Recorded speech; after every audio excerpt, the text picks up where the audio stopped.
Hi, this is Amara, your spiritual tour guide. I am here on Monday.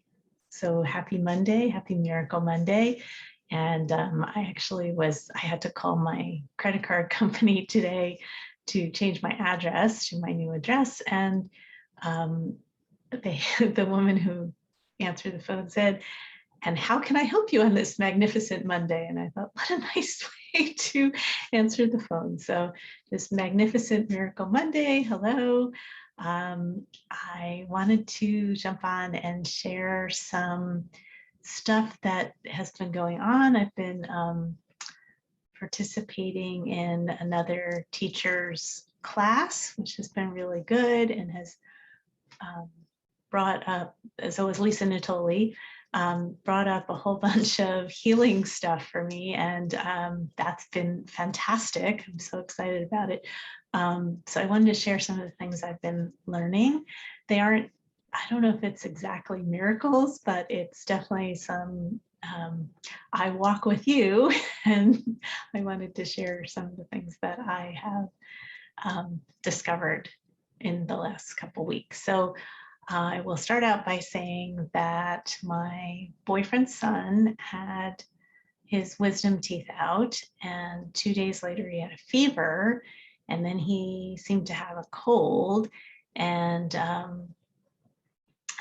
that, you know, I was still okay. And then my boyfriend 2 days after that developed a cold, and I was like, oh my gosh.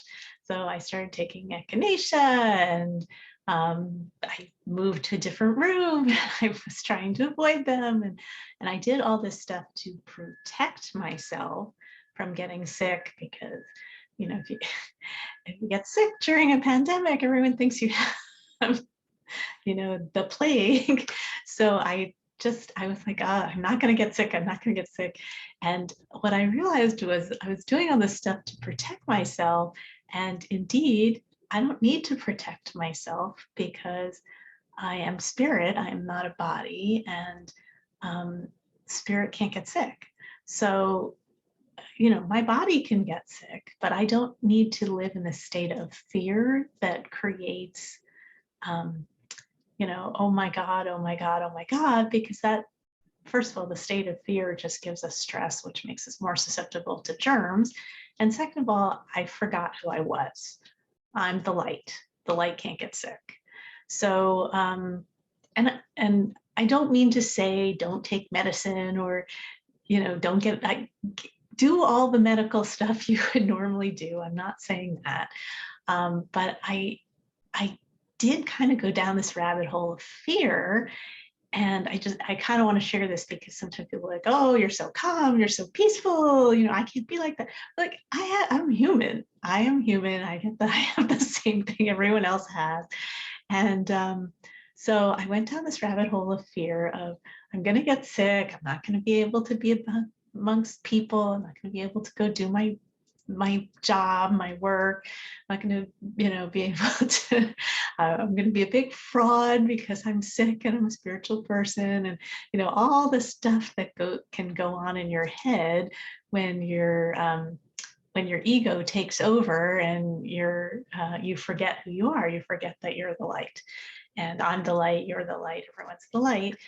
So I didn't get sick. I didn't catch a cold. And my son was supposed to come home from college, and I was like, oh, God, I'm going to bring him into a household where there's sick people. And then if he gets sick, he's not going to be able to go to class because of, the crud or whatever. And that was like more fear around. So he's over 18, and I said, okay, you get to decide. This is what's going on in the house. Do you want to come home or not? Totally okay if you don't. I'll drive you somewhere else. You don't have to, whatever. And he said, no, I'm going to come home. I'll be fine. So lo and behold, he did get a cold, and it was fine. He got a rapid COVID test. He doesn't have COVID. And, but I was just watching myself with all this fear and worry, and like, it's my job to protect people. It's my job to, like, I'm wearing a mask everywhere I go, and I just all this stuff and chaos and swirling, which is, not where I usually am. So, but I'm so grateful for that happening, because it gives me the opportunity to look at it. So, where is that fear coming from? Do I think I'm not light? Do I, and there's, it's certainly fine to take care of your physical body. That's, we are inhabiting a physical body and on this plane. And I'm not, this isn't what this is about. So I just want to make it clear. I'm not telling you not to do all the things you would normally do to take care of yourself. Please do those things. But we can do those things from a place of love. We can do those things from a place of fear. And I want to encourage people to do things from a place of love, because what happens when we are stuck in the place of fear is that our direct channel to the divine shuts down, because we're holding. It's almost like a dragon hoarding its treasure, or, we're protecting, we're turning inward, we're saying, oh, I need to be small, I need to take care of myself, I need to do all these things to, and what I call superstition. It's, taking echinacea, that really going to keep me from getting sick? I don't know, doesn't matter. But like all of those little things that I'm doing to keep myself safe are actually causing more separation, more anxiety. So, if I move out of the room that my boyfriend's in and try to stay away and not kiss him and whatever, I think I'm protecting myself, but what I'm really doing is having less love. So that's a choice that I made that week, and I bless that choice. It's a fine choice. And I don't know whether I would make a different choice, but I just think that it's important to kind of look at all these things that we do on a daily basis to protect ourselves in ways that we might not necessarily need protection, because we are the light. So when I'm aware of my identity as the light, and your identity as the light, then I'm in complete safety, and the love is flowing through me. I'm allowing the divine love to come in, and I'm allowing it to go out, and I am in a place of service where I can make, soup for my family that's sick, or I can, just be kind and loving and take care of things because they're feeling crappy and they don't want to do it. So that's a different place to come to the same place from. I could do all those things to protect myself, and my body could still have symptoms, right? That can happen. So, so I'm grateful for that opportunity to look at how can I just be more love? How can I send more love into the world? So I guess today I'm asking you, how can you have more love? How can you open the divine channel and let more love come through? And that can be we all express love in different ways. There's many love languages, right? And so for me, love is service. Love is doing things for other people.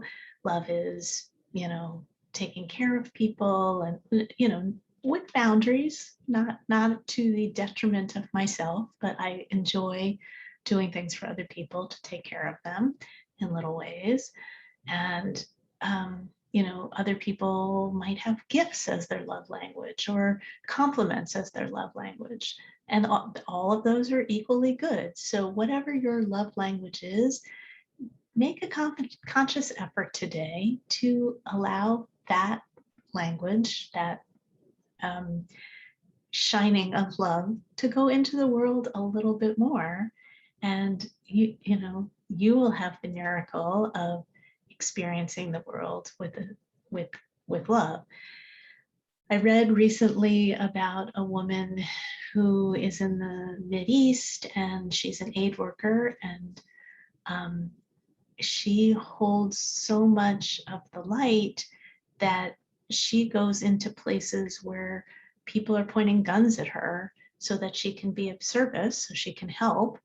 Um, and her response is, I know who you are. You're not going to hurt me.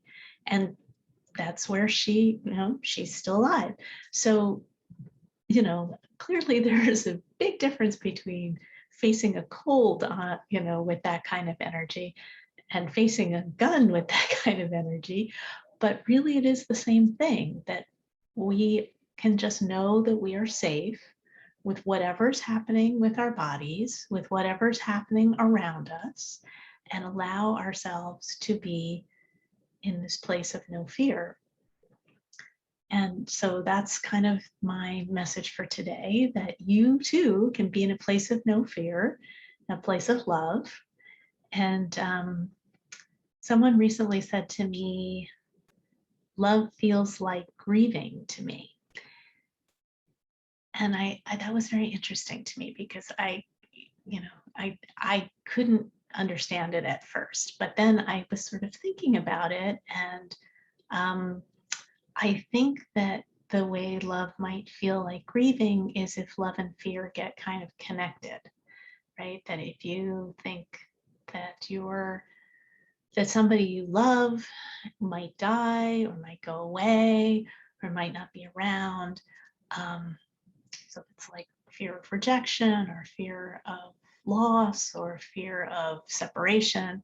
Those are all things that can feel like grieving, instead of feeling like love. So I just want to encourage you to think about, what is it that you are trying to protect yourself from? It might not be sickness. It might not be, hopefully it's not bullets. What is it that you're trying to protect yourself from so that you don't get hurt, so that your body doesn't get hurt? And I encourage you to bless it with your holiness, because you are holy, with your light, and to be okay in a place of knowing that everything is going to be okay. And sometimes we lose things, and sometimes we do get sick, and sometimes things do get lost or end. And that doesn't mean you can't be okay. You can still be okay, even if that happens, because our spirit is unchanging. Even though our body changes and goes through symptoms and, ages or whatever, we have changes in our lives of coming together, of breaking apart, of moving, of losing things, of gaining things. That's just part of the physical world. But we're part of the spiritual world, and that is an unchanging world where safety always happens, because love is always there and our spirit cannot be harmed. So those are my thoughts for you on this magnificent Monday. And I hope that you have a miracle this week, or many, and I look forward to hearing from you. I love you.